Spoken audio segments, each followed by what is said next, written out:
Many people try to prove that a negative times a negative equals a positive.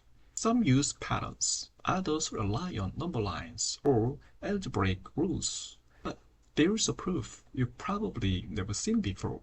It's so simple and crystal clear. It starts with a bold assumption. A negative times a negative is still negative. That's right, we are using proof by contradiction. Once you see how it works, you'll never forget why this rule has to be true. We assume the opposite of what we are going to prove. -1 times -1 equals -1. Our goal is to derive a contradiction from this assumption.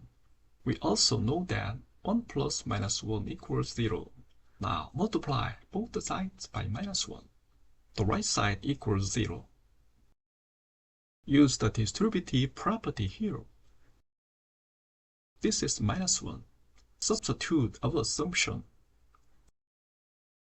The left side equals -2, so we get -2 equals 0, which is clearly false.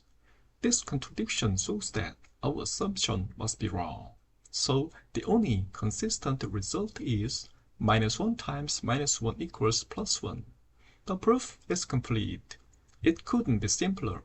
By the way, why does this rule matter so much? Why does math go to such lengths to make this rule work? It's because of something deeper, the way numbers are organized. In math, integers live inside a structure called a ring. You can think of a ring as a carefully designed system, a kind of mathematical framework built so that addition and multiplication always follow certain rules. Here are some of those essential rules. Number 1. You can always add or multiply two numbers, and you'll stay inside the system.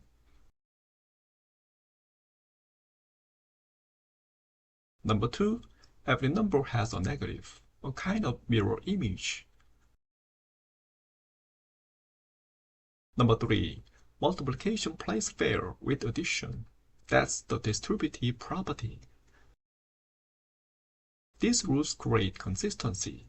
They make sure equations behave the same way, no matter who solves them or how. We all know that 2 times 0 equals 0. Now, write 0 as 3 plus -3 by using a negative of 3, and apply the distributive property. Even when solved this way, the result is still 0. This only works because of these three rules. Now, here's the key. If you accept these rules, then the result of a negative times a negative must be positive.